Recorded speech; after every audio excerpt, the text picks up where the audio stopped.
Hey, graduating class of 2020, it's Tony Robbins. My first words would be just to honor you. I can't imagine the amount of discipline and focus and sacrifice you've made to get to this point where you are today. And I know today would be a day of such excitement, but because of the nature of what's happening in the world right now, I'm sure there are some other emotions mixed in too. There might be some concern or some fear. And, most of us in life, we work so hard for things. We think life's going to be a certain way, but as you're going to discover, life is never a straight line. We're taught that. We think line is just, I'm going to go from here to there. But if you look in nature, you never see a straight line in real nature. If it's a straight line, a human built it. And so it's a process of evolving, of growing, dropping back, growing, dropping back. And challenges are what really grow us. Your life is a great story. Every person's life is a story. And the question is, some people's story is a warning, some people's story is an example. Right now, you're an example that's growing and expanding, and you have a chance to have this be the most incredible life. But it won't be a life without challenge. And the challenges we're facing right now give you an opportunity to grow like very few generations. I'm sure you've heard of the Great Generation, the World War II generation. If you watch a great movie, if you read a great book, the size and the power of the hero, how much you become as a hero is defined by how tough an obstacle you face, how difficult is the villain, the opponent. And so sometimes when I've been through the toughest times of my life, one of the questions I've had to ask myself or note to myself is, I finally have a really worthy opponent. This is scaring the hell out of me, or this is challenging me, or this is making me crazy. But I also know in my gut and in my soul that if I can push through, it's just like you've done in these years. You've pushed through tough times, I'm sure, many of them. But as you push through those, you become more. And as you become more, something magical happens. You don't just grow. You expand in your spirit and your soul and your capacity and your skill. And all of a sudden, fear becomes less and less a part of you. Look, I grew up in a very tough environment. We had no money for food. I can remember Thanksgiving when literally, my dad came home and just said, we have no money, we have no food. I don't know what we're going to do. And we would have survived because we always found a way to survive, but we weren't going to have a great meal. And there was a knock at the door. And this critical moment in my life, I was 11 years old at the time. And I opened the door, and there's my mom and dad, by the way, saying things, yelling at each other, things that, once you say them, you can never take them back. And it was a bad moment. And I opened the door, and there's this tall man standing there with grocery bags in each hand. And right at his feet, he had a pot he'd sat down with an uncooked turkey. And he said, "Is your father here?" And I said, "Just one moment." And I ran to get my dad. I said, "There's somebody at the door for you." And he goes, "Who is it?" I said, "I don't know." He goes, "Well, ask him." I said, he needs to talk to you. And I just wanted to see my dad's face when he saw that we're going to have food in this great meal. My dad went over and opened the door and saw this man with the food and didn't let the man say a word. He said, "We don't accept charity." And he went to slam the door in the man's face. And the man just happened to have his foot there. So it bounced off his foot and the door stayed open. And my dad got even more upset. The man said, sir, he said, "I'm just the delivery guy." He said, "Somebody knows you're having a tough time. Everybody has tough times. And they want you to have a beautiful Thanksgiving. I'm just delivering it." My father said, "We don't accept charity." He started to push the door again. And this time the man's shoulder was there, so it bounced off his shoulder too. And then I made eye contact with this man. He saw me behind my father on the side. I'll never forget the moment. And he looked at my father and he said, "Sir," he goes, "I'm not trying to be harsh, but don't let your ego get in the way of your family being taken care of."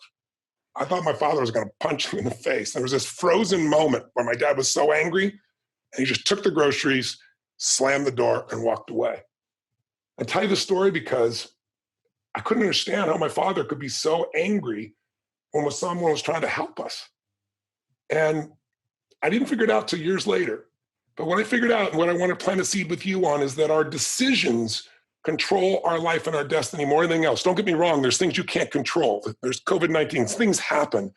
But what really controls this is not what's happened, it's how we respond to it. It's what we focus on. It's the meaning we give it, what we do. And I began to realize every moment of our life, we make 3 decisions.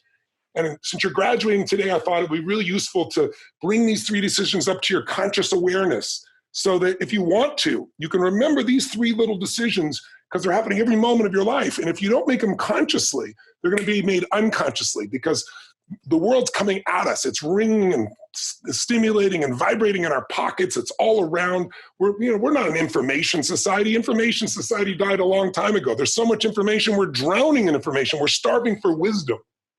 But the three things that control your life is not what's happened to you, it's what are you going to do with it. And the three decisions are, number one, what are you going to focus on? See, whatever you focus on, you're going to feel it. Whether it's true or not, doesn't matter, you're going to feel it. Have you ever had thought somebody came to you and said, a friend of yours, they did something behind your back, and you went, no, that's not true. And then two of them said, yeah, they're trying to do, and you got hurt. Like, how can my friend do this? And then maybe got angry. And maybe you confronted them and then found like an idiot because you found out they never did what these other people said and you felt like a dummy. You ever had an experience like that? Or did you ever worry about something so much was going to happen and got your guts wrenched out inside of you and anxiety or frustration or fear or whatever, and then it never happened? How often does that occur? More often than not. See, most people's brains, we have 2 million-year-old brains, so we tend to run to the worst case scenario because it's survival. And then we're going to fight, or we're going to flight, or we're going to freeze, hope it just goes by us and doesn't hurt us. But we're more than just our old brains. We have the ability to create life on our terms. I always tell people, you're not the manager of your life experiences, you're the creator of your life. Your creator's giving you the ability to make decisions. But the most important one, start one, is what are you going to focus on? Because focus equals feeling. You focus on something, you're going to feel it. It's going to feel real to you, even though it may not be real in reality. So let me give you a quick test. Please try this out for yourself right now. I work with millions of people around the world in 100 countries. I get a chance to work with the top athletes on earth, entertainers, presidents of countries. I've worked with every living president. I've worked with 2 presidents during impeachment times. There's only been 3 to give you an idea. I've seen a lot in my life. But what I know beyond a shadow of a doubt is that we all have patterns. And if you've ever been hard on yourself or think, what's wrong with me? There's nothing wrong with you. There's just a pattern that needs to change. If you think it's you, it's hard to change you, but it's easy to change a pattern. So let's try 3 quick patterns of focus. Because if you don't decide what to focus on consciously, the world will take it over and you'll focus on whatever they want you to. The news, what does the news do today? It doesn't inform us. That's not their job anymore because they need your attention. They're fighting. We're an attention economy. So now they don't inform you. They don't educate you. Their goal is to startle you. Every great editor knows if it bleeds, it leads. If it's painful enough, if we can stagger it, if it can tease you enough, if it can upset you enough, if it can excite you enough, you're going to click on it, and that's how they get paid. They're not bad people, but you got to use your own mind separate from them, or you're going to just constantly working on the worst case scenario, and that's what happens. So here's 3 patterns. Question number 1, do you tend to focus more on what you have or what's missing? Now, we all do both, right? But as you're graduating today, if you think about the past of your life, if you focus more on what you have or what's missing, you know which one you spend more time on. Which one is it? Now, when I do seminars, 10, 20,000 people, and if I was there with you live, I'd ask and see a show of hands. And usually achievers, and you guys are achievers, or you wouldn't be going to a school like this and pushing like you have. Achievers tend to focus on what's missing more than what they have. Now, part of the strategy of that is to motivate ourselves to keep going forward. But at this stage of your life, if you're an achiever, you always will be. You don't have to worry about that. But if you're constantly focusing on what's missing, then how can you ever sustain happiness? And if you achieve everything you've ever dreamed of and you're unhappy, what's the quality of your life? What is success? What is failure? Failure is not being able to do anything meaningful in your life. Failure is living in frustration, anger, and sadness all the time. Success is finding a way to grow, to expand, to love, to contribute, to make a difference. And so in our minds, the more we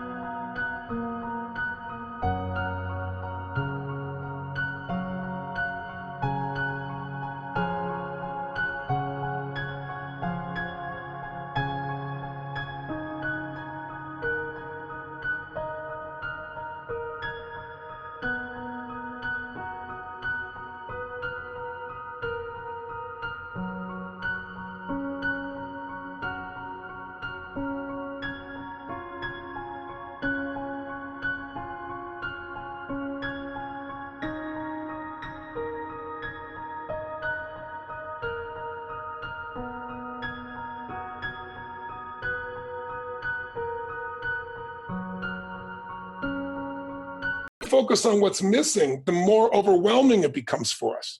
And my gosh, right now, it'd be so easy to focus on what's missing. Well, I can't get together with my friends at the same level. Can't even touch some people. There's all these things we could focus on what's missing. Or we can focus on what we have. What we have is each other. What we have is a big chance to be healthy and strong. What we have is a way to change our world. What we have is our creativity and our answers. We have anything we want to make happen. And you're at a stage of life where you get to write the story of your life, and you're going to make tons of mistakes. And if you focus on the mistakes, you'll feel overwhelmed. You'll see what you missed.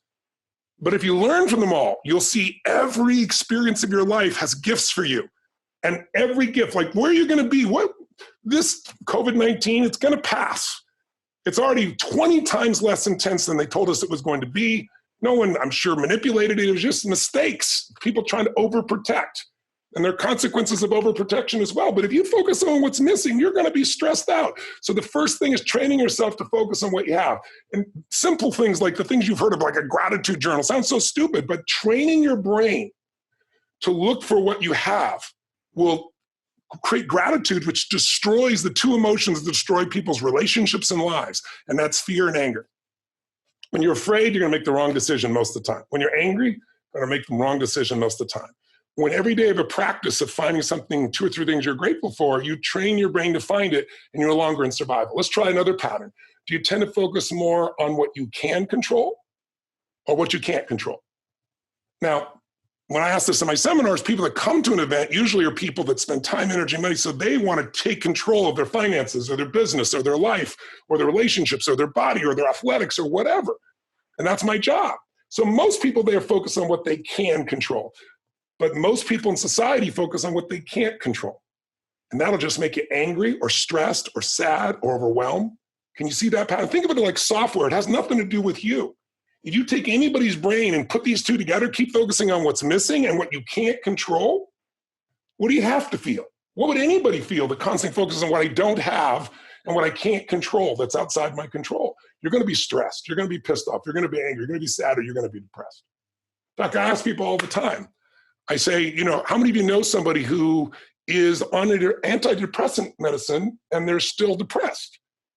And 2/3 of the room, sometimes 80, 90% of the room raise their hand. They know somebody who takes antidepressants and they're still depressed. How's that possible? Because all an antidepressant does is numb you. It doesn't take care of the source, which is what you're focusing on, which is creating your feelings. Does that make sense? And so the third pattern would be, do you focus more on the past, the present, or the future? What do you spend more of your time, past, present, or future? Well, most people in my events don't focus most on the past. They're more proactive. I doubt you do either, but the past is useful. Where do we spend our time? Some people are more present, some more future. The key in life is a balance. The present so you can enjoy it, but anticipating the future so you can create life on your terms. So those 3 patterns alone can change somebody's life. If you just change from focusing on what's missing to what I have and feeling grateful, from what I can't control, of course I can't control anything, but these are the things I can control: my mind, my emotions, my actions, my interactions. And I'm going to focus on how to enjoy and learn from the present and grow into my future. That little pattern alone, that tiny pattern, if you made that change now, it might feel like a 10-degree shift, but you take it out a week from now, a month from now, 6 months from now, a year from now, you have a different destination, a different destiny. Second decision we make, real quick. What does this mean? The minute you focus on something, you got to decide, what does it mean? Is this the end or the beginning? Is this person dissing me? Is this person challenging me? Is this person coaching me? Is this person loving me? See, the meaning you give things instantly produces emotion in you, and your emotions will affect your actions, and your actions will shape your destiny. So think about it. If you think, is God punishing us? That's why we have this virus? Or is God challenging us? Or is this a gift from God for us to find better ways to come together? Or does that have nothing to do with God? It's human beings who are making decisions, some good, some bad. See, whatever meaning you give is going to create emotion. If you think God's punishing you, you're going to react completely differently. Is this the beginning of your relationship or the end? If you think it's the beginning of the relationship, you're going to react differently to everything if you think it's the end of the relationship. Read between the lines. You get the idea, right? So we are controlled by what we focus on and what things mean. But the problem is most of us have been conditioned, and we let the world and the environment train us to think like everybody else. And listen, you and I both know, I'm not I'm not into positive thinking. I'm into the truth. I'm into intelligence. I'm into seeing it as is, but not worse than it is. I'm into seeing it better than it is, so there's a vision. Otherwise, you have no direction. And then I'm into doing what it takes to turn it around. See, you've got to control the meaning. If you control the meaning, you have an extraordinary life. But if you let the media, external people, then you'll be a follower. And most people, you tell me, are most Americans healthy, vital, strong, healthy? Are most Americans in a passionate relationship for decades where they don't just hang out, they love each other and want to be with each other? Do most people have a career or a job or a company that they love, can't wait to go to every day? You know, the answer is, most people, the answer is no. But there's a few who do. And I mentioned a few who do versus the many who talk. And then finally, the third decision is, what are you going to do? Because what you're going to do is different than if your meaning is they're dissing me, than if your meaning is they're challenging me, than if their meaning is they're loving on me. Does it make sense? And so it's important to learn to find empowering meanings, to train yourself to focus on what you have, instead of what's missing, what you can do, what you can do this moment, what you can do in the future. Those are just a couple samples. And if you do that, you're going to be in a state where you're going to know what to do, or you're going to learn what to do quickly. And if you don't know what to do, trust your gut and take some kind of action. You go, what if it's the wrong action? You'll find out quicker and you can change again. But if you sit on the fence doing nothing, it'll just create frustration or fear, anxiety. So as you go through your graduation today, remember, it's in your moments of decision that your destiny is shaped. So choose well. And as you do, choose in a way where you're kind to yourself and kind to others, and where you trust that there's something in you larger than your mind. There's a spirit and soul inside you that can guide you. You can ask for that guidance and you can trust in that guidance. And that does not mean you're always going to make the right choice, but it does mean that you can learn from everything. And in the end, life's not about just being happy, right? If you're happy all the time, your face hurts. You ever smiled so much for so much your face hurts?